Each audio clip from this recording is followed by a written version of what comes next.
my buddy Jack and our gang of degenerates. What is You up, bro? How are you? good, West Rockport. West first and only time that's ever been done.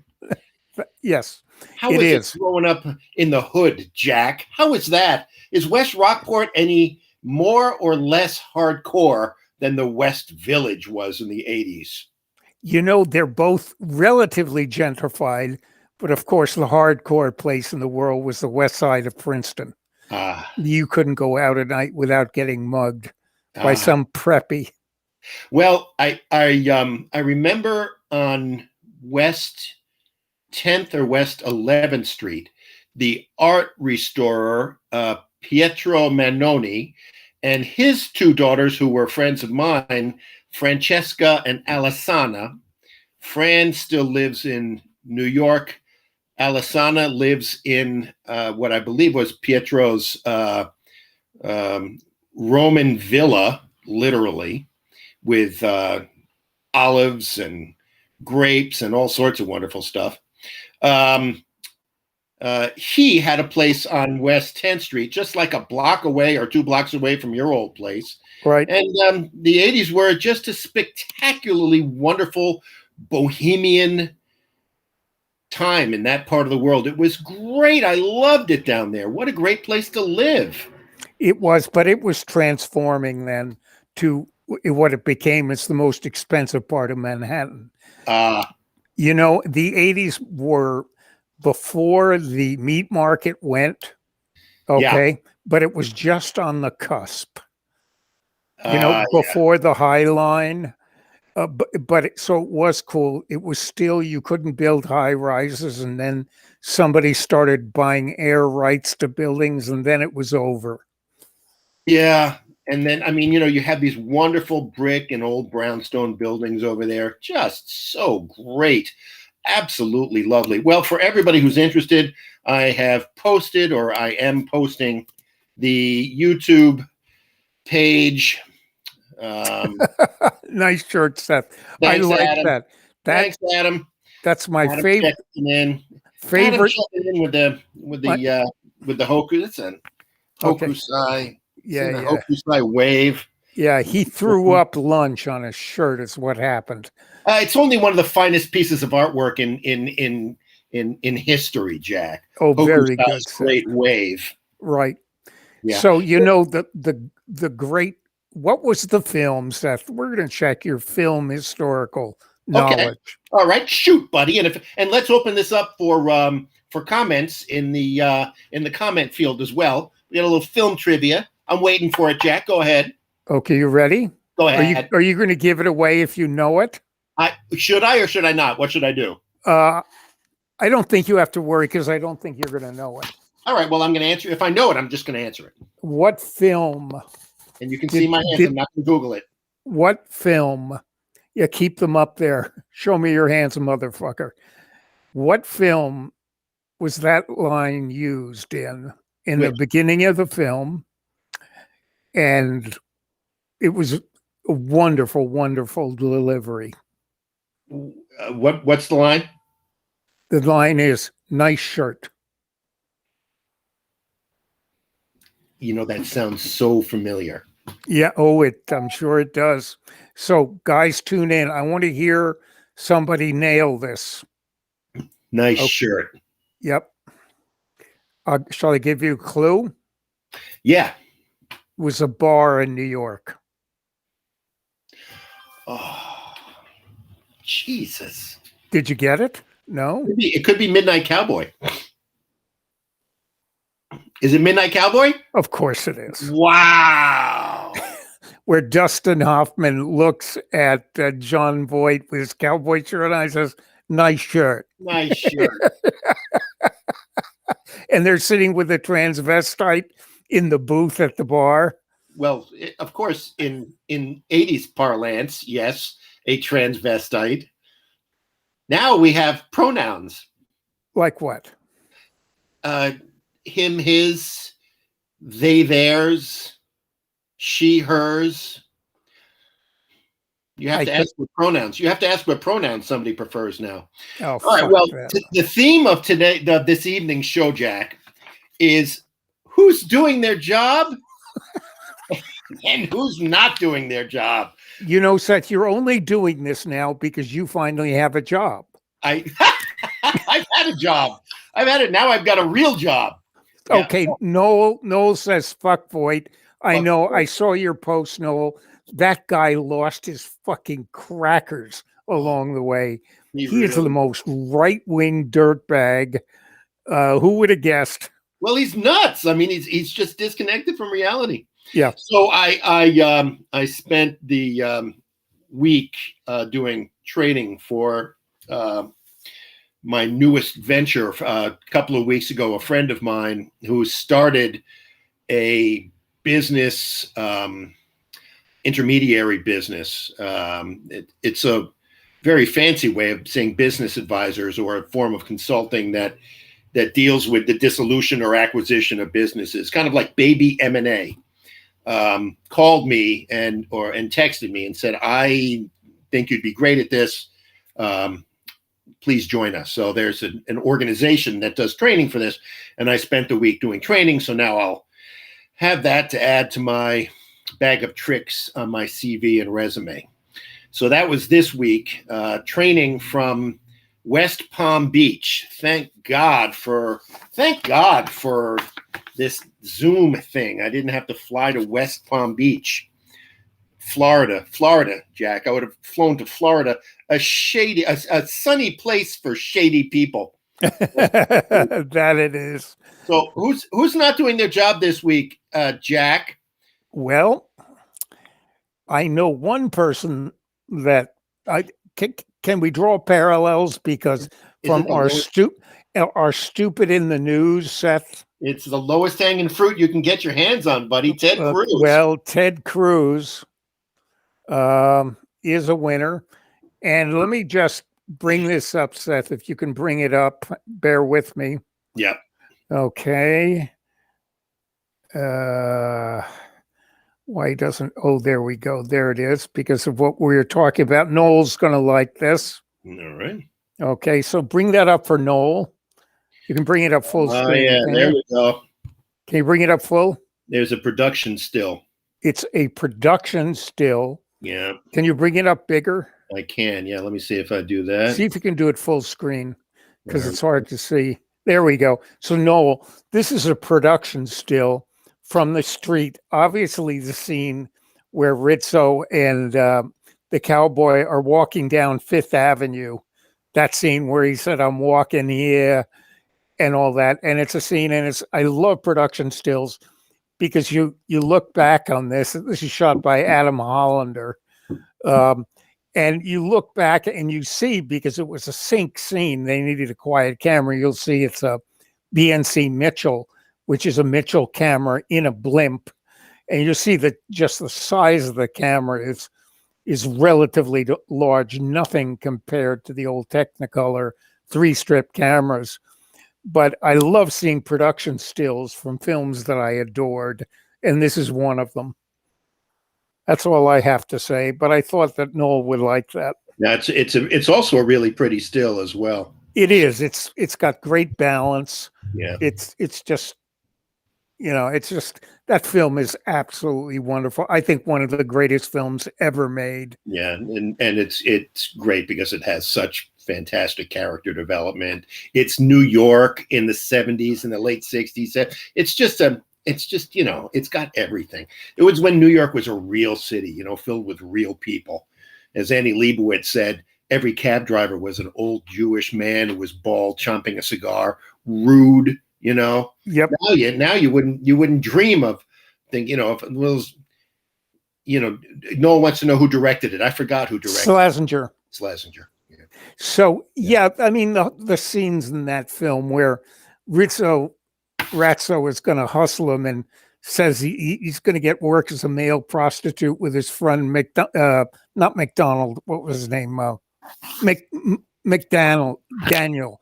and he turns out to be a religious nut, and he goes up to his apartment, he opens the closet door, and here's this blinking Virgin Mary, and he's screaming, and the neighbors are pounding on the walls, which introduces Voight's montage as he runs out, and is this montage of him running at night in the subway, having visions of killing Ratso because of the setup. Or as Noel and I would have referred to that in Park Slope, a normal Wednesday night.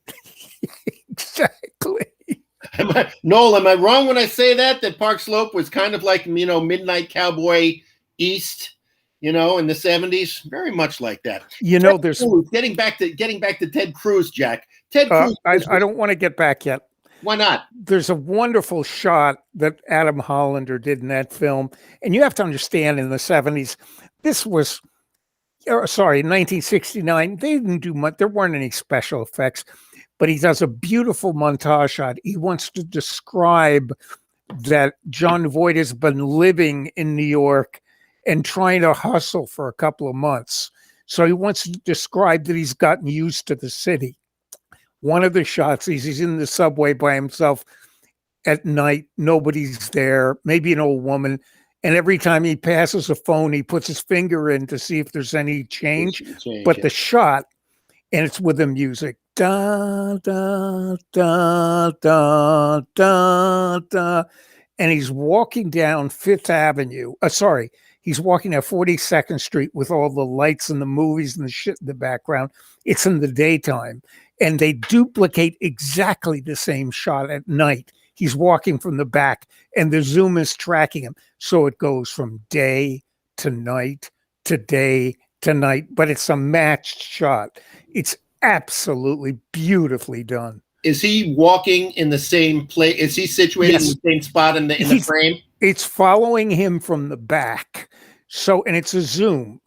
They're tracking with a zoom. It's a limited depth of field, so it's a little soft, but you just see the same shot go from day to night, following him, a half shot from the back. It's really clever. There's an homage to that, or a sequence that is a CGI kind of trippy reference to that day to night time lapse in the movie about that near future drug that you could take that makes your brain access all sorts of ability to think, and it stars it'll come to me. Another senior moment. This is what happens when you're sitting in a meeting with people from West Palm Beach all day. Here's I tell you, I do have a new hero that I want to share with you though, Jack. Okay. It's just my new hero. It's my new hero. Can you zoom in on it, or? My new hero, Snowflake. You see Snowflake there? Oh, that poor thing. That poor thing. So not only, Snowflake was doing her job, but not only does Ted Cruz go down to Cancun with his wife and his daughters. By the way, not doing your job, Ted Cruz. Hey, what am I going to do? I can't sit there with a blowtorch and unfreeze the natural gas lines. Although, the idea of Ted Cruz standing next to a natural gas line with a blowtorch, I think is a good one. But he hightails it off to Cancun, and he tries to. I love the fact that he tried to blame his daughter Catherine Christine Cruz, CCC, Catherine Christine Cruz, the 10-year-old, the same 10-year-old that destroyed his last presidential campaign by refusing to kiss him as he got off the campaign bus and trying to punch him in the face. Well, she was going to snip him in the end of the nose. Right. And for a 10-year-old, that is the biggest insult you could ever lay on anybody. Right. Or at the time, a 6-year-old or a 5-year-old. Right. Now she's 10. And of course, because she has been raised by this freaking villain, she's a spoiled little brat. Daddy, it's cold. I want to go to Cancun. Mhm. Oh, okay, sure, whatever. The wife is busy on Twitter, tweeting away, talking to her friends. Who wants to join us in Cancun for 2 weeks? F this later, y'all, And he goes down to Cancun, and as he's on the plane, everybody and their cousin is taking a picture. So Ted Cruz leaves the cherry on the cake of the story is he leaves his freaking dog Snowflake. There's Snowflake gazing out the window, wondering where the fuck everyone went and why it is 32 degrees in the house. Here's the keys. Go walk my dog every once in a while, Skipper from next door, Well, Seth, it's interesting that he calls his dog Snowflake. I know. And it's a little shit dog. Yeah. And the reason he probably did that, because every morning when he gets up, he kicks the dog because he wants to kick a snowflake. Yeah. Ted Cruz has turned into this guy that he's so emblematic of the new GOP. It's just like a party that has turned into this giant trolling machine that makes snarky jokes and refuses to govern, just skipping ahead. One guy who is doing his job is Joe Biden. Joe Biden is doing a great job. Well, as it turns out, Jack, have a look at this infographic. This is a comparison between presidents at this same point in time in their presidency. And these are good Trump approval ratings. This is solid for Trump. I think Trump neared 50% at one point, but this is pretty it. Biden is at 62% right now, crushing it. That's very good. In a way, it's sort of expected. Yeah. Because Trump was so hated. He was loathed. Yep. Did you see the text that Dan Bookham sent us this morning? Yeah, tell me about that, because I looked at it, but I didn't have time to read it. Okay. If you don't absolutely freaking adore this story, I don't know if you're paying attention. And I'd like to read you a couple of excerpts from this story, and let me give you a little sneak peek. This is from the title of the story it's from the Washingtonian, okay? And it is Trump hotel employees reveal what it was really like catering to the right-wing elite. Yep. And there was at the Trump Hotel in Washington, D.C., there was a restaurant called the BLT Prime, I think is what it was called. And they had a giant circular table that was always empty and reserved for Trump. Mm-hmm. And they had a script that they had to adhere to when Trump shows up. And if you'll bear with me, I'd love to read you this part of the story about the standard operating procedure to deal with Trump. Mm-hmm. It was an actual document. It was obtained by the Washingtonian, and it got outlined in a step-by-step exactly, kind of what to do anytime Trump et al., whoever was with him, shows up at the hotel. As soon as Trump was seated, the server had to discreetly present a mini bottle of Purell hand sanitizer. This, by the way, this is before COVID. Next, cue dialogue. Good day, evening, morning, Mr. President. Would you like your Diet Coke with or without ice? The server was instructed to recite. Then the polished tray of chilled bottles and a highball shows up. It's already prepared for either response.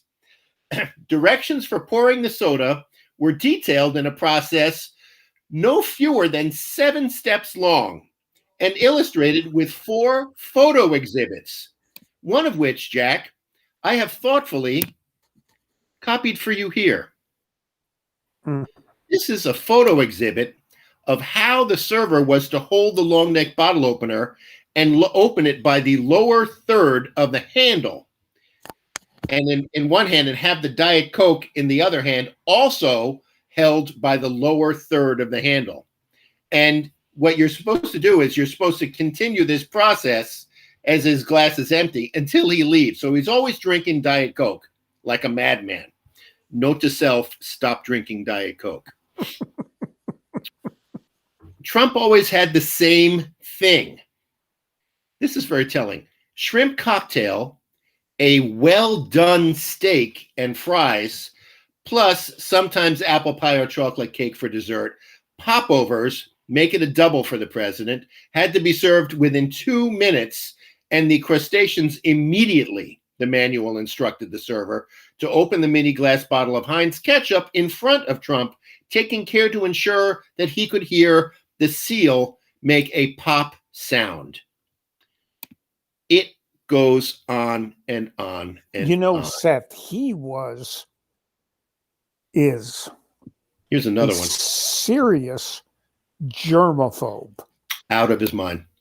Out of his mind. No, he would let no one near his toothbrush at the White House. Out of his mind. Absolutely crazy. Mm-hmm. I mean, anyway, Donald Trump, complete freaking nut job. He's done. But in two other categories, who else is not doing their job? Andy Cuomo is not doing his job. Andy Cuomo, he becomes a big media presence, Jack. He gets all puffed up with all these people watching his news conferences. You know what I'm saying? And then when the numbers start looking bad on the nursing home, he starts telling people to fudge them a little bit. Mm-hmm. He's dead meat. The FBI's looking into his ass. Well, that's okay. It's good. Matilda Cuomo is a lovely woman. This guy, I don't know. He seems a little rough around the edges. I'm not sure if his presidential career future is any brighter than Ted Cruz. However, here's a guy who is doing a great job in New York. Cy Vance Jr.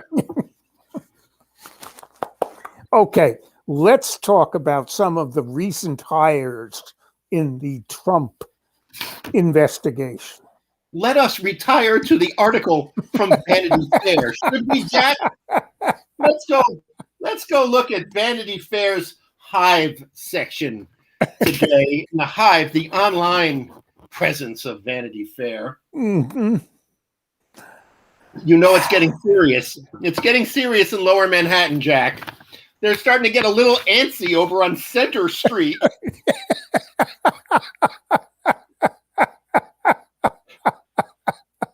There's more takeout. There's more takeout being done from Wo Hop and Wo on Mott Street out the back door, because they don't have time. They're so busy going through the Deutsche Bank documents that they don't have time for a sit-down lunch. They send the lower lawyers out.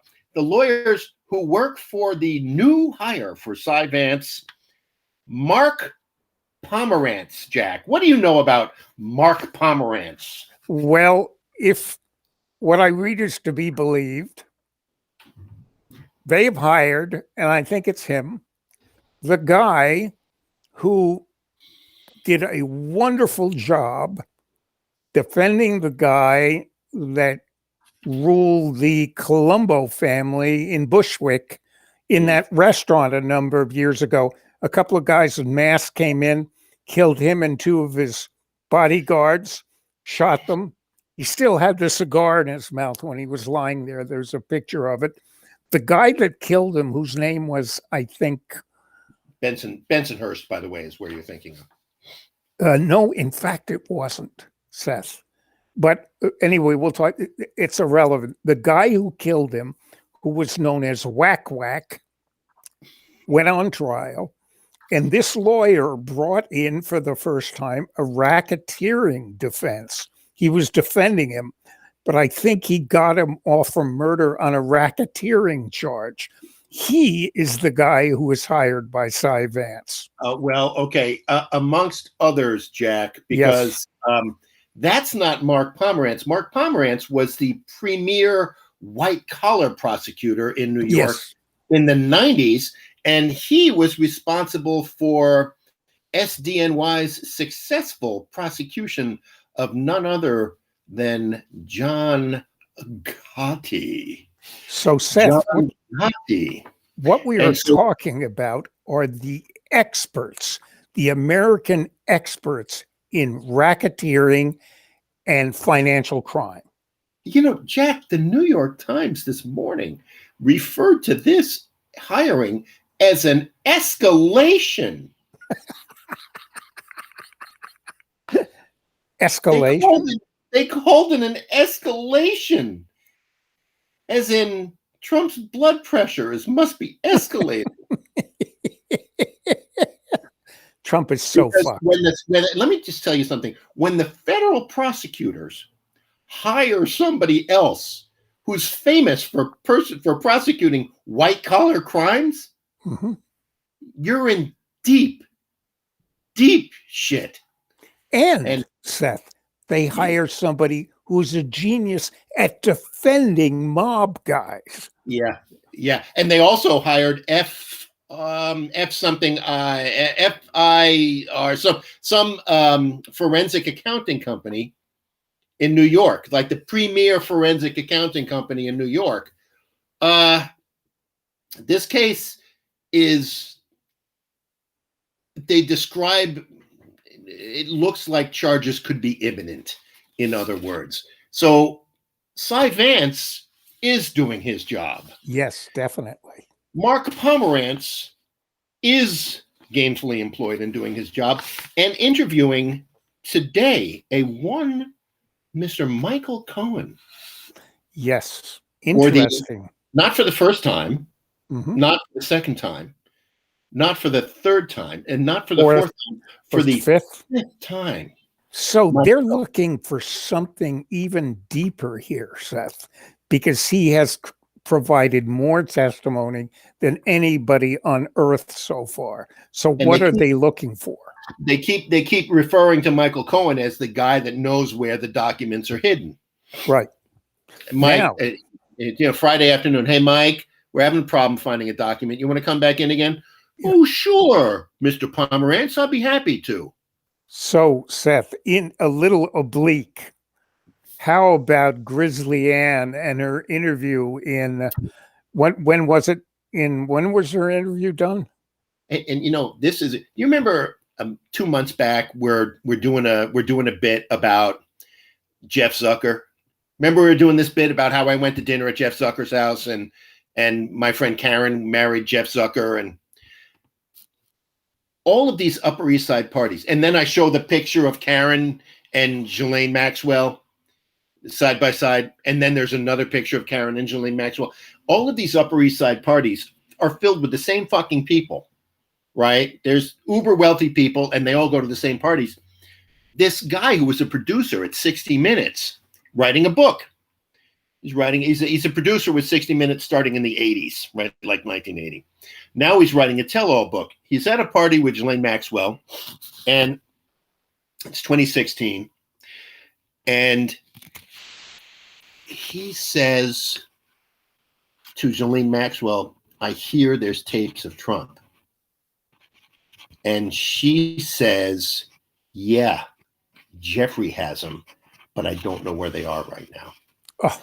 And based on the conversation that you and I had last week about American Compromat, we already had a show that lays out exactly where those tapes are. Mm-hmm. They are in the possession of the KGB. Yep. And that's how that cookie is gonna crumble. Yep. So it's why it's important to have a widespread 50,000 foot view of this is because you can't just read one article or just watch one show. Of course, you could listen to this show and figure out what the fuck's going on. Mm-hmm. But what you can't do is just read one thing and think you have a handle on it, because it's a big picture with a lot of puzzle pieces. And so when we say, hey, Epstein and the Maxwells were knee deep with Trump and the KGB, and all of these people have these relationships. It's all being orchestrated for 40 years by the Russian mafia state. Mm-hmm. And now it's all being used as compromising material. Well, it certainly has for the last 4 years. So now the question is, what's going to happen to it? Well, she's, so far as we know, she's still alive and well. Not well. Alive and kvetching. Alive and kvetching. Or, are we going to change the name of the show finally to Skitch and Kvetch? I love it, but on a gravestone, wouldn't that be great? No longer alive, but still kvetching. So I still have this image of Ted Cruz kicking Snowflake every morning to get back at the Democrats. What a failed human. What a miserable failed. Trump is probably the ugliest human being that's ever lived, but close second, I gotta tell you, Cruz. And how about the guys who are governors of the state of Texas? We sit here, we bitch and moan, hey, when is Texas going to finally figure it out that Republicans aren't doing them any favors, that the state government in Texas is in the pocket of the natural gas and petroleum business in that state. It's all about, Republicans talk about deregulation all the time as if it's a mantra, and Democrats understand, or everybody else. Let me not say left and right. Let me not say Republicans and everybody else, but everybody else understands that if you have a giant infrastructure which is based on the need to produce profits, that you have to fucking regulate it, or bad things happen, regardless of who pads your campaign.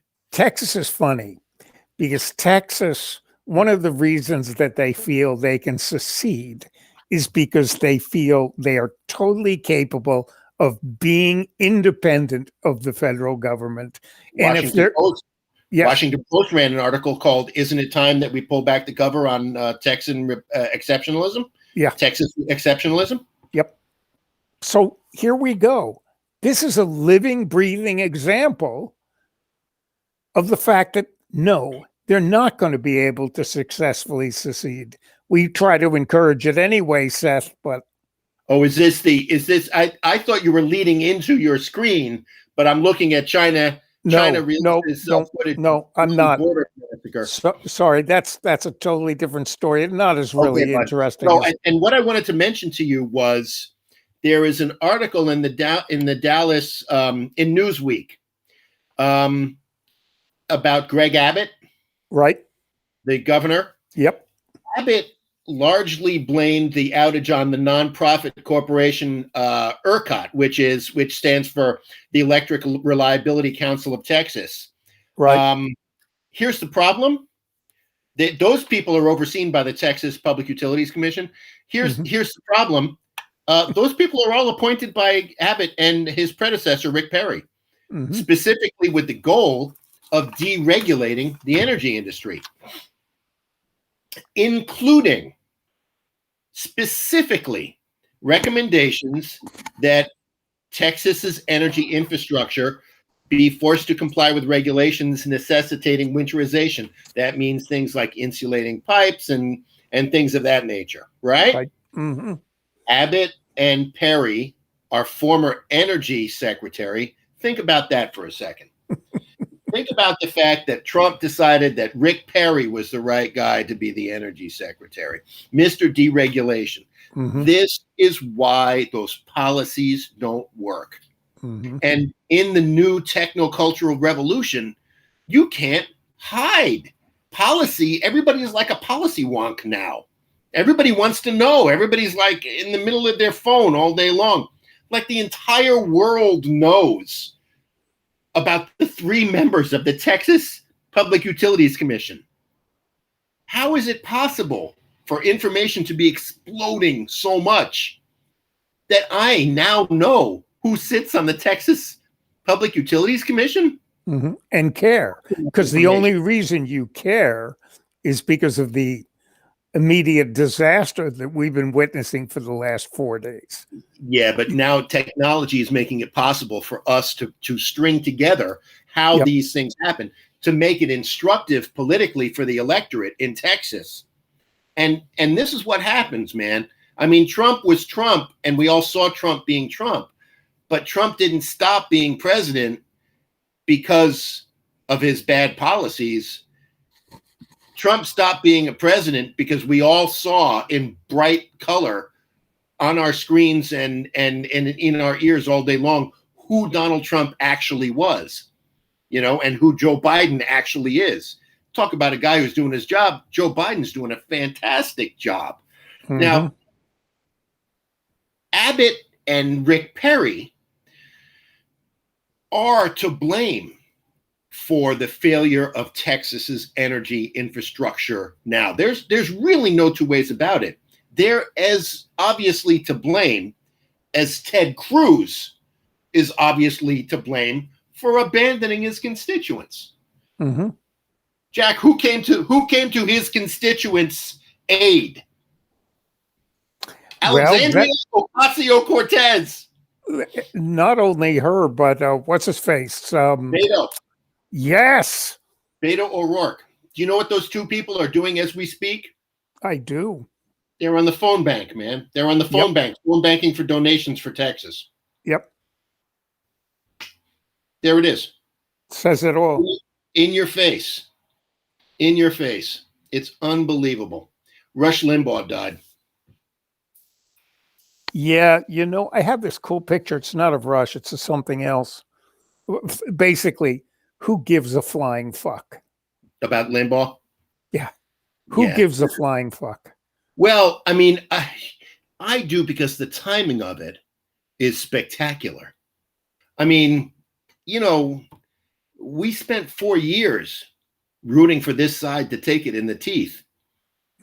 Holy shit. Has nature said F you to that side of the equation? I mean, it's ridiculous. Every icon is being stripped bare. The emperor has no clothes, and the leader of the Republican Party, aside from the politics of what's happening in the Senate and Congress, the end of the filibuster, the reversal of Trump policies, and things like this. But aside from that, I mean, what's happening writ large for the GOP? Holy crap. And, Kevin McCarthy, Jack, he's running around Congress. Oh no, if we can gerrymander some more of these, states, we can win more seats. We can take back the Congress and the Congress and the Senate. That's what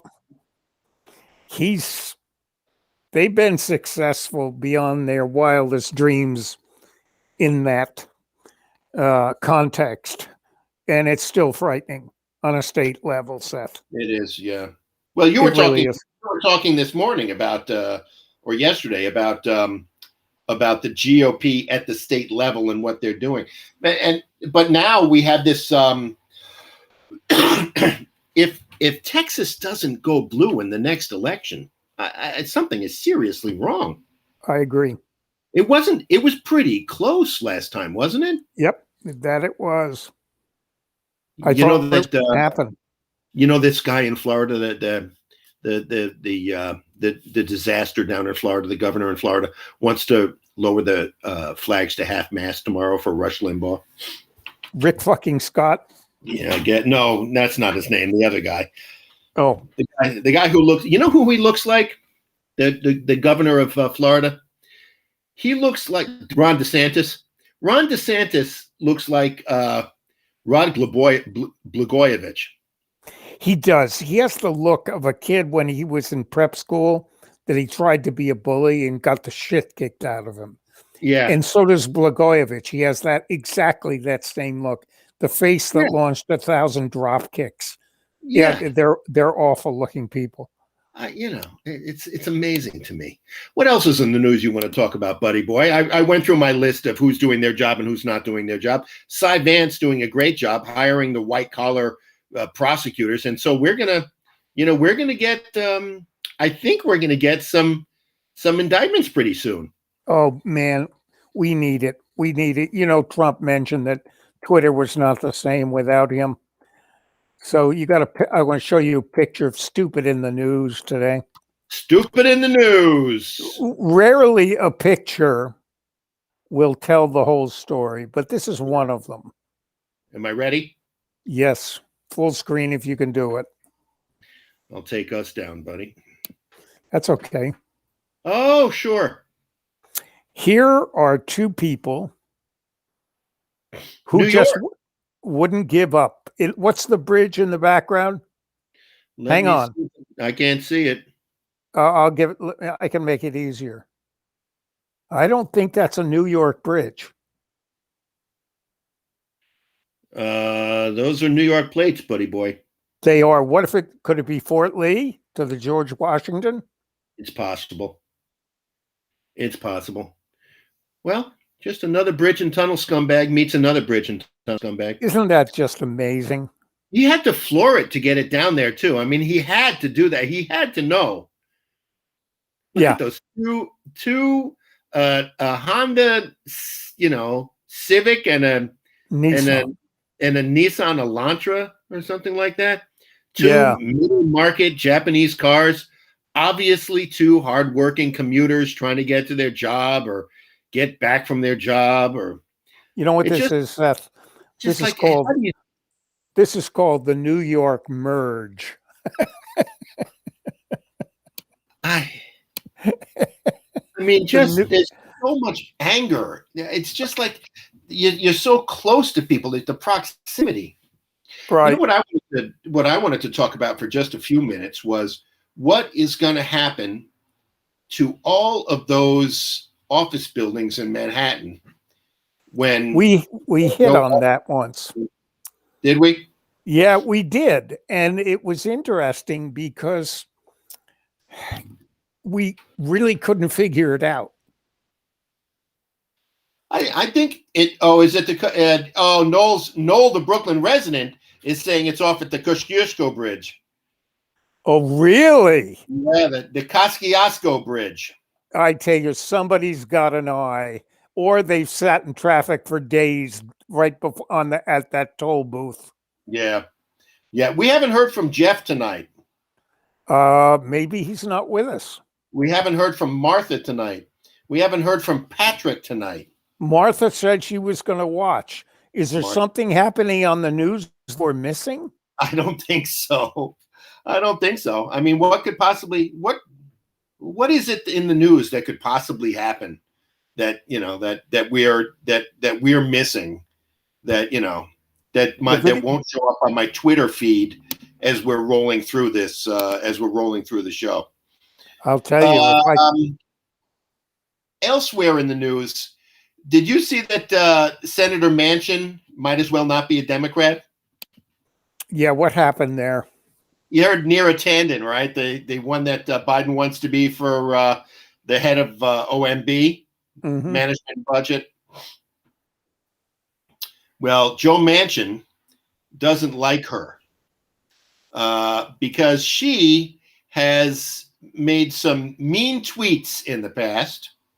And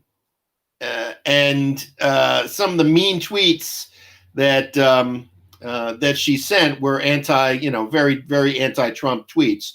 And of course, Joe Manchin is a Democrat in West Virginia. So that's kind of like walking on ice that's a quarter-inch thick. You know something, Seth? Remember Scorsese's film Mean Streets? Yes. They're going to do a new one. It's called Mean Tweets. They have a segment on shows. Mean tweets. Mean tweets. They have a segment where people read mean tweets about themselves. It's actually pretty funny. Okay, Noel wanted me to show him this guitar. Okay? Yeah, go ahead. Okay. Noel, can you put me up on a bigger screen? Yeah, so man. we can see it. Yeah, hold on a sec. Let me get this down here. Let me get Noel's that down. still with Take us. myself down. We're waiting for so Noel, here it is. It's done, except you had to see, I had to put that aluminum in so it would sit on my knee. It plays fine. The problem is I'm used to having that guitar body above it here, and I sort of miss having that, but it sounds like any other Telecaster. Okay. Digital band.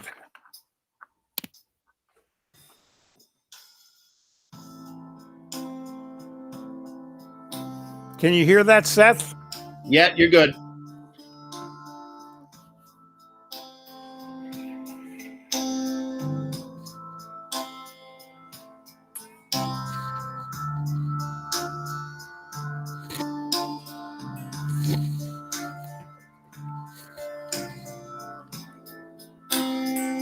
Huh.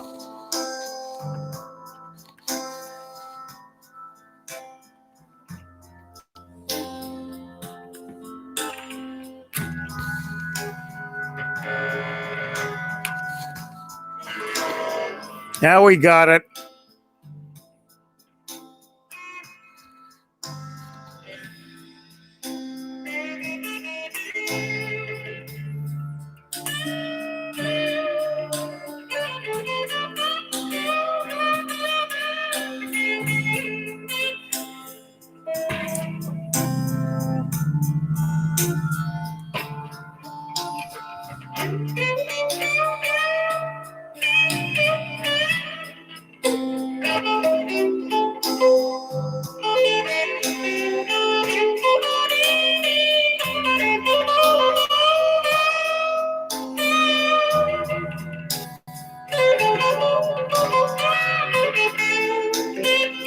So that's what it sounds like.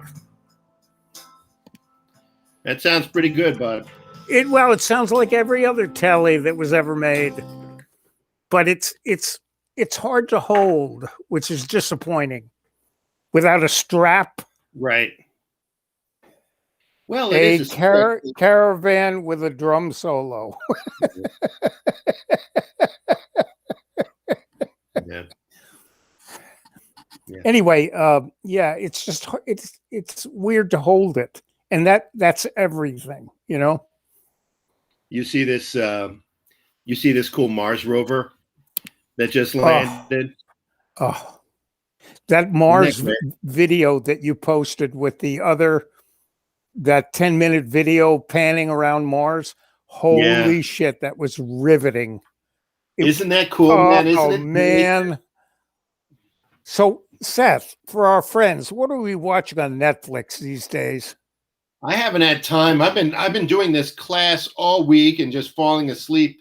I mean, there's only so much energy I have left after learning how to do evaluation on a business.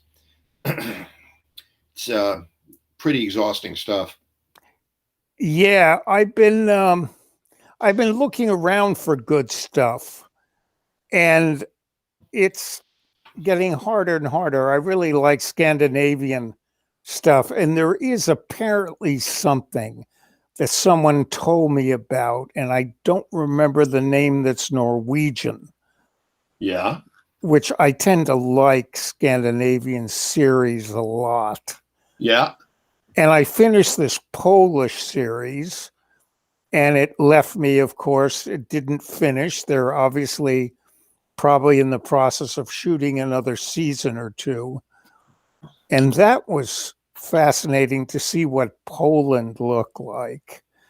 Yeah, I bet you we're going to start to see a lot of shows are going to go back into production like the Hammers of Hell now. I'm just what do you think is going to happen? What is your prediction, Jackie boy? What is your prediction about what's going to happen now? What are people going to do post-COVID? U.S. infections, I just saw this today, U.S. infection rates are down 77%. It's The statistics are mind-boggling, and I don't know what it means.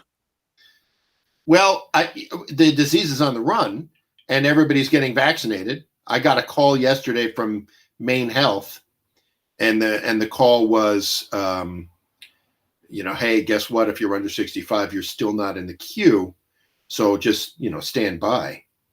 And I kind of, all right, great, that's fine. I'll stand by and wait for my shot to show up. But in the meantime, I turn on the TV, and CNN's headline is that infections are down 77%. I don't know if that's month to month or week to week, but even so, it looks like the disease is on the run, and that is fabulous news for you and I. I mean, I haven't had a chance to, shake your hand and slap your back and have breakfast with you in a year, man. I know it's been, in that respect, it's been, yeah. If you look at the graph, I mean, it's dropping like a stone. That's now. great. Yeah, you have to be careful about that, because keep in mind, viruses are like civilizations. They will do anything to survive. And the mutations already been shown to be able to mutate really easily and quickly. Yeah. And there's, yes, of course it looks good. At the same time, never underestimate a virus in terms of its need to survive as a species, because it really is just another species, sort of like a Republican. Okay. And the need to survive. Oh, I was going to mention on Netflix, if people haven't seen it, is this docu-series called Crime Scene. It's about a disappearance in the Cecil Hotel in downtown LA of a 21-year-old girl from Vancouver. And it is beautifully done docuseries of what happened to this girl. I saw one of the producers is a guy named John Kamen in LA, who started a company years ago called Radical Media. It's really fascinating to watch. Masks, Noel says masks work. Yes, masks work. Yeah. They really do. Yeah. Noel's watching Hillbilly Elegy, which I read the book. It was a fantastic book. The film isn't good. You don't like it? No. It's simplistic. Yeah. And the fact that it's Ron Howard amazed me. I was really disappointed. J.D. Vance is that guy's name. No relation to Cyrus Vance. I thought genuinely, I really thought that he was going to be an up and coming star. Yeah. He was doing the talk show circuit right around the same time as the guy who was the big counterintelligence guy, was making all the rounds, and somebody saying that John Oliver had an excellent show on COVID. John Oliver just recently back on the air too, right? His show was off the air for quite some time. Yeah, why was that? HBO. It was like a shooting schedule, I think. I don't know. I thought he had like a daily kind of gig going on there. Yeah, so did I. Yeah, Emma can't stand John Oliver. Really? I don't know why. And Jessica can't stand me. I think that like kind of nerdy, in your face English guy thing bugs the shit out of some people. Patrick said that. Hey, Patrick, welcome back, buddy. Patrick, where have you been? Patrick's been hanging out, man, at the Billionaire Boys Club. You can't nail a guy like Patrick down. His presence has just doubled our audience. Does he know that? Yeah. Well, just try to remember that he has his wife listening in the background as well. Oh, by the way, Seth, this documentary, did you watch it? Which one? The documentary on the villages? No. As a matter of fact, I recommended it to somebody. Somebody told me that their parents lived in the villages. And I said, oh, just by chance, did you watch this thing? I haven't even heard of it, they said. Okay. No, it's very under the radar. It was, showed it at the Strand, and you could watch it online. and it's called Some Kind of Heaven. Some Kind of Heaven, yeah. And it's it wasn't, you know who it was that directed not directed it, but who was one of the producers? Aronofsky. Aronofsky. And yes, believe it or not, that's what I wanted to talk to you about. Darren Aronofsky was my cousin Rafa's best friend in high school in Brooklyn. Okay, good. I think he went to like Dewey or Murrow or Midwood or one of those. Anyway, there was a connection there. The film is, I love films that you watch and the emotion you experience afterward is not an emotion that you've experienced with a film before. Yeah. And it's almost impossible to analyze. Most films are based on resolving edible complexes and revenge and all the million fucking things that you can do. This film is one of those rare films that leaves you with a feeling that you haven't had before. It's more a question of, is this, and that's why it's called Some Kind of Heaven, because these people think they're in heaven. And as far as I can see, they're in fucking hell. Well, and so it's a personal choice. They love the idea that every day is exactly the same. Okay. Can you imagine that mentality? Well, it's a Republican mentality. Is that what the story is? Is it a heavily GOP population down there? No. Because I remember seeing the old crazy bastards yelling at the GOP bastards as they did their golf cart Trump parade. I know. It's, for instance, there are things there that I didn't imagine. There's a guy who they feature. Noel says, "Thank you." His job in the villages is he sells golf carts because that's how people get around. They don't drive cars. And the woman is looking at one that has a Rolls Royce sort of looking front end. And I never realized that there are different price points in golf carts. And it's almost as if society has translated itself into the villages. That's the way I don't know the way I'm supposed to age and die, but I'm pretty sure it's not that way. Well, these are people that know they're not going to get mugged when they go out at night, unless it's by a crocodile. I think they find happiness in predictability. Is that desirable? I guess that is desirable if you're a boring person, you know. Well, I find, I'm not that young. I find happiness in predictability too, but it's a different kind of predictability. Jack, you're out with a crowbar moving boulders from place to place and replacing you're essentially a landscape architect. But it's still predictable, Seth. It doesn't matter what I'm doing. My days are very predictable. No, there's a difference between creation and predictable lifestyle. I understand that you're in a place where you can do these things that you want. But to be honest with you, Jack, not a single one of those people in that circumstance down in the villages would choose to do what it is that you do. Thank you very much. Much appreciated. Could I have one too? At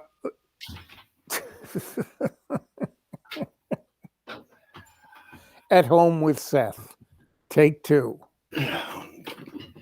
You know what you should have done, Seth? You're losing it here. You know what you should have done? It would have been hilarious. You should have gotten Jessica to come in with a Diet Coke with white gloves on.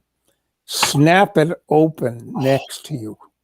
Can you see if we plan these shows? Fucking God damn it! Wouldn't it be wonderful? Oh my God, you're absolutely right. No, but that takes a producer. Yeah, that takes planning. I want to show you this. You know where I got that glass, don't you? Yes, it's an FBI glass. It is. That's my friend Lisa, our friend Lisa, who you introduced me to. Oh, she is the best. She is the best. Lisa had her own group in an anti-terrorist unit with the FBI. And she is singularly the coolest shit I've ever met. She was the real deal, my friend. Oh, I love her to death. Lisa is now a select person or a member of the, we only called it the Board of Estimate in New York City, the Budgetary Committee, but in Stroudsburg in the Pocono, she is, or Delaware Water Gap. Somebody just said that Jack molests guitars, and that's predictable. No one thought that was funny. You're a guitar molester. I am. And but I'm very specific with Telecasters. I'm not about to get into a Gibson SG or a 335 or a Strat. It's got to be Telecasters. This is not the most masculine water bottle that we have in the house. Well, you're not the most masculine man we have. Really true. That's really true. I prefer to think of myself as a fully formed human being. Cheers, Noel. Thank you, my man. It's my Friday night, and I'm hanging out with my bud, so I figured I'd have a imbibe in a cocktail. Seth violating any internet rules by imbibing on the air. Seth and I have a history of sitting on the bench in the middle of Camden and holding court. We gotta get our buddies up here to do that with us. Well, we've got to get back into it. I figure the middle of April, Seth, we'll do it. We can wear masks if we have to. I think, you know what, Bud? I think we're both going to be vaccinated by that time. And I think the incidents, we will do it as a courtesy because we're not savages. No. But the truth of the matter is, I think masks are going to be a thing of the past by the 4th of July. I don't think the mask thing is going to end inside for quite a while. Really? Yep. I think that social distancing inside with masks is going to be with us. Yeah, there is. So Noel says that, it's turned into the Noel show today, by the way, but that's fine. Noel says that there's a delay in the comments. Yeah, everybody says that. There is a delay in the comments. Sorry, Noel. Oh, we so apologize. We'll put our best people on it. So I'm wearing this shirt year before last in the summer. It is an MV Augusta. It says Augusta MV. And it's an Italian motorcycle. Very high-end, beautiful Italian motorcycle. And I own one of these. And I'm wearing the shirt. I'm not thinking of it. It's the middle of summer, tourists are around. An Italian guy comes up to me. Can't speak English hardly at all. He says, MV Augusta. I said, yeah. He says, I work Augusta helicopter factory outside of Milano. No kidding. We start trying to talk. And he says, here, I give you telephone number. You come to Italy, stay with me as long as you like. He doesn't know who he's talking to. It was priceless. I meet a lot of tourists because I hang out. The nicest tourists I found are from Italy. Yeah. Warm, wonderful people. Warm, appreciative, wonderful. Spectacular people. Oh, they're just. Yeah. I have a friend named Jovan Mizzi, and Jovan is from Malta. And the way I met Jovan was Jesse was the marketing manager for Thomaston Place Auction Gallery. And there was a gigantic gold frame that was being sold there. And it was a 18th century gold frame. And it had inside of it a canvas that was painted in the librarian said, in the style of Caravaggio. As it turns out, it very well may be a real Caravaggio. And a real Caravaggio is worth, at this point, probably $150 million. Did you buy this? An undiscovered Caravaggio. And Jovan, who is now my friend, purchases unsubstantiated or unauthenticated great masters, specifically Caravaggio, who was from Malta. But Jack, the Caravaggio studio, and this is from the middle 1600s, they had one kind of canvas, and it had 9 threads of linen per centimeter, and on top of that was beautiful white. He used to plaster white Mediterranean sand as a base on top of the linen. Sure enough, dude, the thing sells for $55,000 to Jovan, and I go up and I look at it. It's got fucking 9 strands of linen per centimeter, and it's backed with spectacular white plaster, and it's on a stretcher that's like 500 years old. So Noel says this story is almost as good than riding in a checker cab. As the checker cab ride.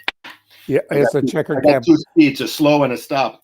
Anyway, I like the checker cab ride better, in fact, because I've heard this story before. You're not a big Caravaggio. Oh, I'm sorry. I didn't know you heard the story before. But you're not a big Caravaggio fan.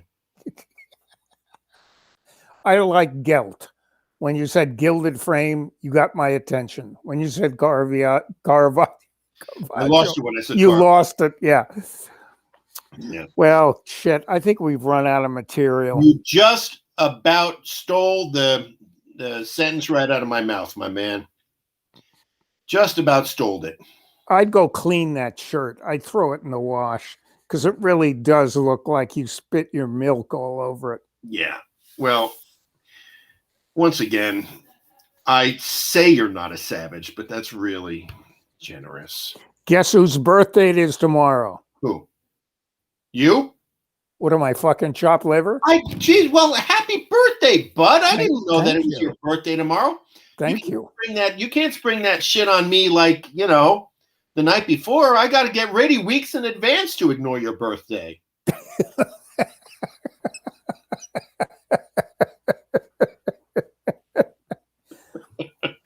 Well, you got a plan? You going to go out anywhere? Nope. All a birthday is, it's just the reward for a public award for hanging out. Another trip around the sun, baby. That's it, buddy. Another trip around the sun.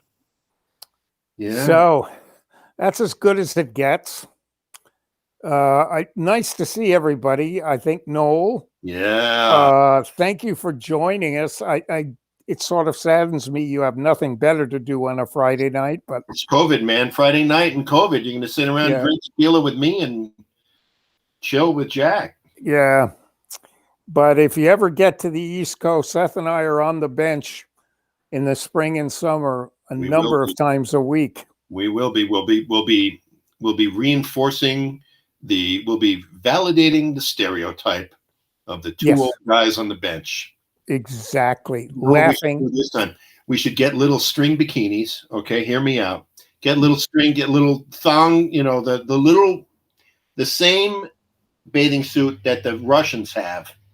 All right, and then we get the baby oil. First, you gotta shave everything. Then you get the baby oil and you put it all over, and then you sit there with a little white thing on your nose. For what reason? I have no idea what the white thing on the nose is for. And then with the silver reflecting, that panel, the silver reflecting panel that reflects the sun's rays onto your face. We should do that. The white thing on the nose is to keep the top of your nose from getting burned. You should know that. Really? Is that what it's for? Really? Yeah, because Thanks for that. Florida's full of Jewish women from Brooklyn with white on their nose. Florida is well. I can't argue with you there. No, it's That's a very very hard. apt description. It is. Yeah. And they have put the cream, the extra cream, or the little piece of paper on the nose. Which is like a little tent. It's a Yes. schnoz tent. Yes, schnoz Right? tent. Yes. The schnoz tent, and it just does nothing but draws more attention to their ridiculous visage. Well, the fact that they're trying to look beautiful and in the process looking so bizarre. There was one woman that worked at Brooklyn College. She went to the tanning parlor in the beach so often that her face looked like a catcher's glove. They used to call her Leatherface Lois. Leatherface Lois from Brooklyn College. That's a true story. Catcher's glove. Have another drink. Okay, Daddy. Nice to see you all. Noel, thank you for it's a date. Yeah, we like that. Tequila, anything you want. We'll buy the lobster, won't you, Seth? I will. No, I but will. Lobster, clams on the half shell, oysters, yeah, in white wine with garlic, with bread. It's gonna be fabulous. yes. Coke in the bottle, unopened until it hits your table. I am old. All right, my man. Thank you Zinc. so much, pal. Zinc. You're right. It's zinc. Thank you. All right, Jack. I'll talk to Seth. you later, bud. Have a good one, love. Bye, everybody. Bye.